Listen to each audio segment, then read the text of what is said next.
Maybe try getting a real job like normal people, Brenda announced across the country club brunch table, waving her mimosa for emphasis. My father studied his eggs Benedict like it contained the secrets of the universe. This consulting nonsense, what even is that? Walking into companies and telling them what to do, please. The question that made me set down my coffee wasn't whether to reveal I just closed the acquisition of her company, but whether she'd dread me when I walked into her office as the new owner in 48 hours. I like consulting, I said mildly, spreading jam on my toast. It's flexible. Flexible is code for unemployable, Brenda declared, touching up her lipstick between critiques. David, tell your daughter about real careers, stable careers, like mine in pharmaceutical sales. Dad shifted uncomfortably. We'd been through this routine for 6 months, ever since he married Brenda after a whirlwind romance that began at his retirement party and ended at a Vegas chapel. She was 15 years younger, ambitious, and very concerned about the family image. Samantha does well for herself, Dad offered weakly. Does she, though? Brenda examined me over her designer sunglasses. That Honda in the parking lot, is that yours? It must be 10 years old. And consulting, what does that even mean? Do you have health insurance? A 401k? A future? I manage, I said. Managing isn't thriving, sweetie. Look, I get it. Not everyone can handle corporate life. The pressure, the competition, the real responsibility. But maybe try starting somewhere entry-level. I could put in a word at MedTech Corporation. We always need administrative assistants. That's kind of you. Someone has to look out for you. Clearly, your father's been too soft, letting you drift through your 30s with no direction. I'm 28. Even worse. These are your prime earning years. While you're consulting, I'm pulling in 6 figures plus bonuses. Just last quarter, I moved $3.2 million in products. That's real contribution to society. Selling opioids is definitely a contribution, I agreed. Her face flushed. Pharmaceutical solutions for legitimate pain management. And it's honest work. Transparent. Not like showing up to companies. And what do you even do exactly? Different things for different clients. See, that's not a real answer. That's what people say when they're embarrassed about their job or lack thereof. Dad finally spoke up. Brenda, maybe we could talk about something else. No, David. Someone needs to have this conversation with her. At my age, I was already regional sales manager. I had a team, a company car, stock options. What does Samantha have? Business cards that say consultant. I don't use business cards, I said. Of course you don't. Too much commitment, right? Like everything else in your generation. The irony was delicious. MedTech Corp, where Brenda had worked for 12 years, was hemorrhaging money due to lawsuits over their aggressive opioid marketing. That's why Sterling Equity, my private equity firm, had been able to acquire them for pennies on the dollar. We closed the deal Friday. Today was Sunday. Tomorrow, I'd be walking into their headquarters as the new owner. You know what your problem is? Brenda continued, on a roll now. No accountability. In pharmaceutical sales, you have quotas, metrics, real measurements of success. In consulting, you can just float. Make it all up as you go. There's definitely creative aspects, I agreed. Creative, she said it like a curse. Your father mentioned you studied business at Northwestern. Such a waste. That education could have gotten you indoors at real companies, 1 or 2 doors. Maybe, if you'd applied yourself. But no, you chose the easy path, consulting. She turned to my father. We need to stop enabling her, David. No more loans. No more bailouts when her little projects fail. I've never asked Dad for money, I said quietly. Because you're too proud, which is why you're still driving that embarrassing car and wearing, she gestured vaguely at my simple sundress. Whatever this is. Brenda, Dad said more firmly. That's enough. I'm trying to help her. Someone has to be honest. In the real world, the corporate world, appearance matters. Success matters. Stability matters. You're absolutely right, I said. Stability is important. Finally. So, you'll let me set up that interview? Entry level, but at least it's a foot in the door.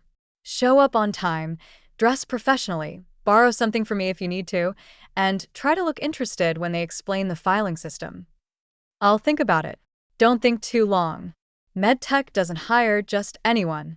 Even for admin roles, we have standards. The rest of brunch passed with Brenda outlining my many failures and her many successes. The times she'd won Salesperson of the Month. The conference in Miami where she'd worked with major players. The promotion she was certain was coming, regional vice president, she opined. My manager hinted it's in the works. Of course, with my numbers, it's obvious. I've been carrying my team all year. Congratulations, I said. See, that's what real careers look like. Linear progression, clear hierarchies, not whatever you do, floating from company to company like corporate driftwood. As we waited for the valet, Brenda couldn't resist one final dig. That dress, is it from Target? No judgment. We all start somewhere. I remember when I could only afford discount stores. But that was before I got serious about success. It's comfortable, I said. Comfort is laziness disguised as a choice. Successful people are uncomfortable. That's how we grow. My Honda arrived first. The valet looked apologetic, handing over the keys to the decade-old Civic. Brenda's leased BMW pulled up next, gleaming with implied success. Think about what I said, she called out. Real job, real future. I'm only hard on you because I care. Monday morning arrived with beautiful sunshine and a series of encrypted messages from my team. Transition team in place. Legal has finalized all documentation. IT ready for system integration. Security briefed on potential issues. I dressed carefully, not the power suit Brenda would expect from a CEO, but a simple gray pantsuit that said competence without ostentation. The kind of outfit that could blend into any level of corporate hierarchy until you noticed the details. The perfect tailoring, the $800 shoes that looked like they cost $80, the watch that appeared normal until you recognized the Patek Philippe movement. MedTech Corp's headquarters occupied a gleaming tower in the financial district. I'd been there before during due diligence, but always after hours with the acquisition team. This was my first time walking through the front door during business hours. Name, the security guard asked. Samantha Chen. I have a 9 a.m. with the transition team. He checked his list, did a double take, checked again. Miss Chen, the new CEO. Yes, ma'am. Welcome. Let me get you a badge and escort.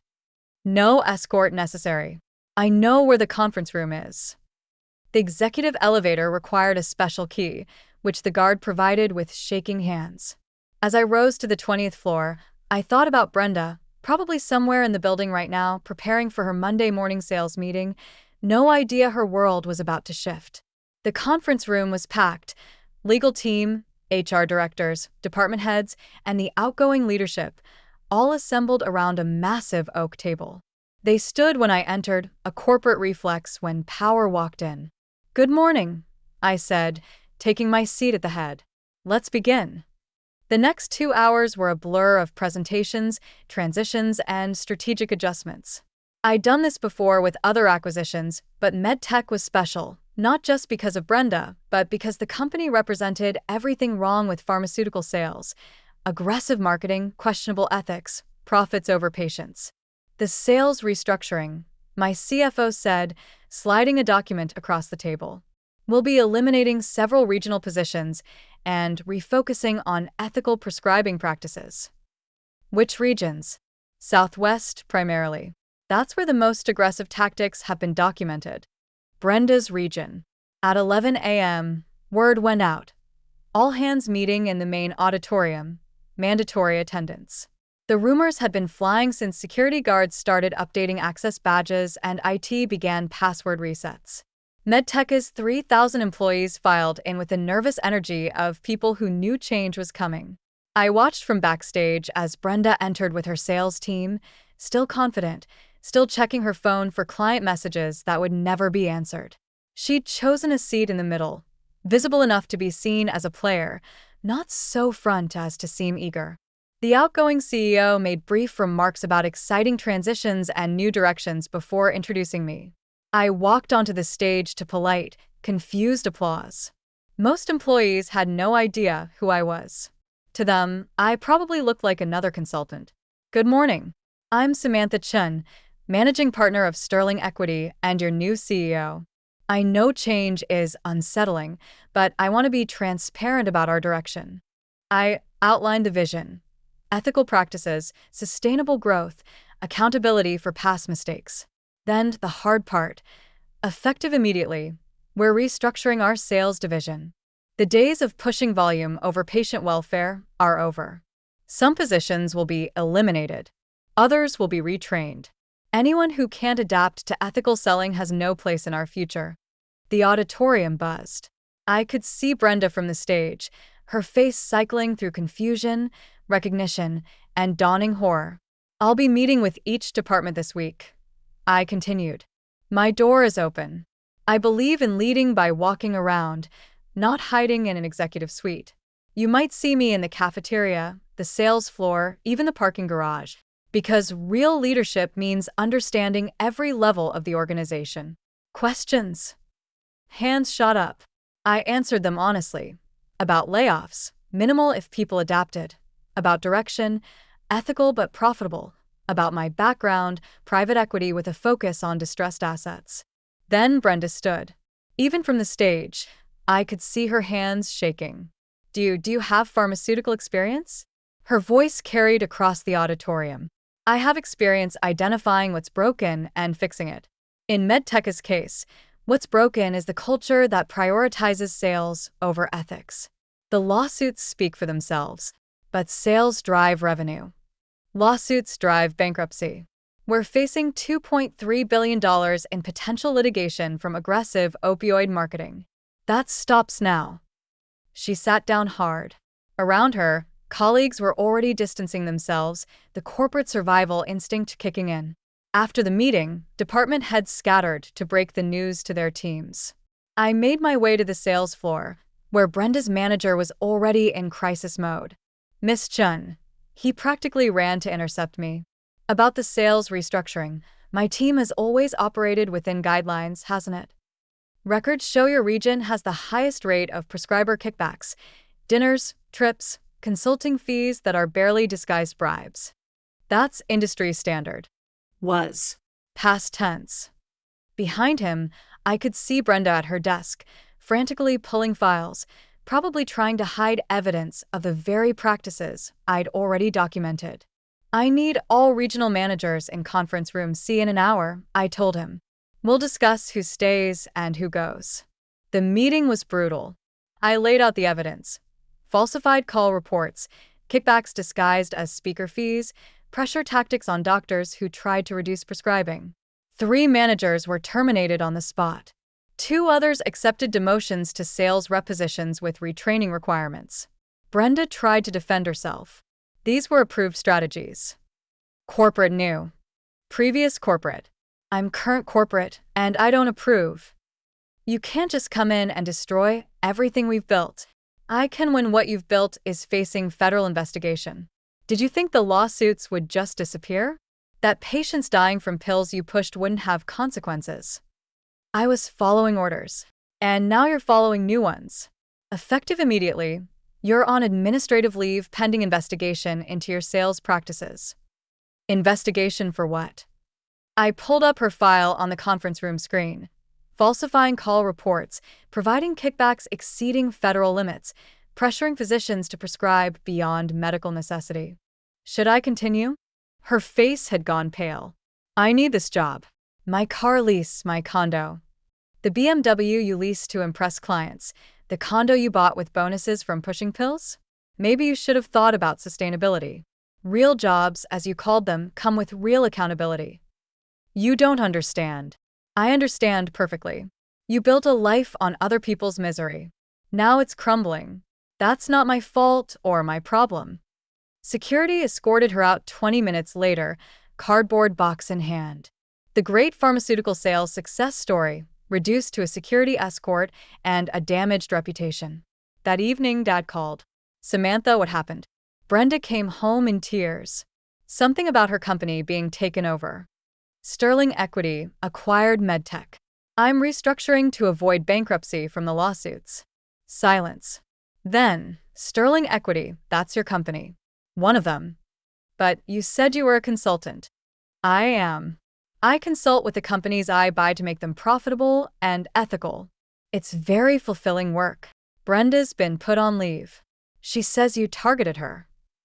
I targeted unethical sales practices. She happened to be one of the worst offenders. You could have warned us. When? During brunch, when she was explaining how I needed a real job. While she offered to get me an interview for an entry-level position at the company I'd just bought. This is cruel, Samantha. No, Dad. Cruel is pushing addictive drugs to make quota. Cruel is mocking your stepdaughter for career choices you don't understand. This is consequence. She could lose everything. Then she'll understand what the families of opioid victims lost. Perspective can be educational. He hung up. I wasn't surprised. Dad always chose the path of least resistance, and right now, that meant supporting his wife's victim narrative. Over the following months, MedTech transformed. We settled the major lawsuits, retrained the sales force, and pivoted to non-addictive pain management solutions. Revenue dropped initially, but stabilized as hospitals began trusting our ethical approach. Brenda's investigation revealed what I'd suspected: falsified reports, illegal kickbacks, and pressure tactics that bordered on criminal. She avoided prosecution by agreeing to a lifetime ban from pharmaceutical sales and forfeiting her bonuses. The last I heard, she was working as a receptionist at a medical clinic, entry-level, as she'd recommended for me. The irony wasn't lost on anyone. Dad, and I didn't speak for 6 months. When we finally had coffee, he looked older, tired. She left me, he said simply. Said I should have warned her about you. Warned her about what? That I'm successful? That you're formidable. She thought you were a failure. I let her think it, because it was easier than explaining. Explaining what? That my daughter built a private equity empire by 28? That the consulting she mocked was actually corporate turnarounds worth billions? That the old Honda was a choice, not a necessity. Would she have been nicer if she'd known? He laughed bitterly. Probably. But that's the point, isn't it? She showed you exactly who she was when she thought you were nobody, and you let her. I did. I'm sorry. Are you? Or are you just sorry she's gone? Both, he admitted. But mostly sorry I didn't defend you. Your mother would be ashamed of me. Mom would understand. She always said you avoided conflict.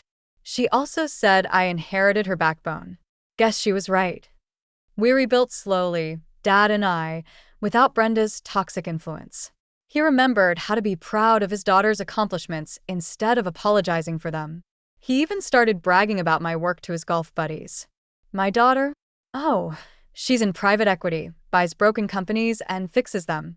Very boring stuff, unless you like making millions while improving lives. As for me, I kept the Honda.